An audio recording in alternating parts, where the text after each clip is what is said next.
In this video, we're going to go over how to find the lowest common denominator, which is especially useful when adding or subtracting fractions, as you need to have common denominators when doing those.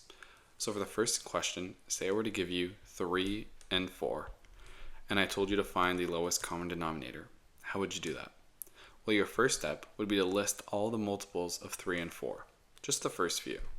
So for 3, you have 3, 6, 9, 12, 15, and 18.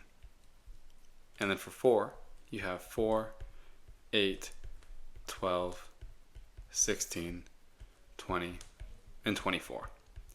Now the lowest common denominator is simply the lowest match that these two numbers have. So the lowest match here would be 12. And so 12 is equal to our lowest common denominator.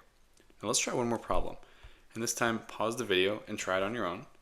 But for the next problem, let's say I were to give you 6 and 8. And I were to ask you what the lowest common denominator is. What would it be?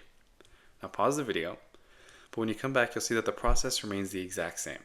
We're going to list the multiples of 6 and 8. So for 6, we have 6, 12, 18, 24, and 30.